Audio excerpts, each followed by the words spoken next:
A South Florida man is battling the city, saying they dumped rocks on his property not once but twice. All new tonight, he went back to Help Me Howard with Patrick Fraser for answers.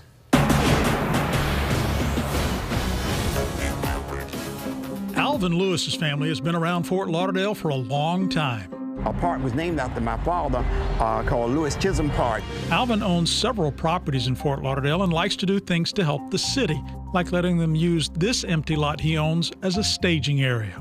So a staging area is what the city uses when they place their equipment in one specific area, and I don't mind because in essence, it helps the city out a little bit. Last year, nearby residents told Alvin they saw city contractors storing gravel on Alvin's lot. Then they put this big old pile here and had the bobcats and the county and stuff always out of here. What's that they say about no good deed goes unpunished? I get a citation from the city saying that I'm being cited for the rock that's here. That's right, cited by Fort Lauderdale for rocks on his property that Alvin says the city or their contractor put on his property. And meanwhile, I'm being fined $50 a day. And they say, if you don't pay the fine, we'll put a lien on your property. After Alvin asked us for help, we contacted Fort Lauderdale. A spokesman, Chaz Adams, ripped into us writing, "Please stop making false accusations that you cannot support with evidence." Regarding the gravel, Adams added, "You still have failed to produce a photo, video, license plate, vehicle number, name, ID badge, email, or any other shred of evidence. Your handling of this is simply sad, disappointing, and from our perspective, absolutely non-credible." I'm sorry, sir. A magistrate then froze the fines at $1,500 and said they would be wiped out if Alvin cleared the gravel from the lot and replaced it with sod. Our Help Me Howard story aired, and guess what happened? Rocks were dumped on Alvin's property again. We found out that the city used my land. Now here they are doing the exact thing that they said they never did and never would do. Since the city complained Alvin didn't have any pictures the last time, this time he took several. And this time he talked to the people using his lot.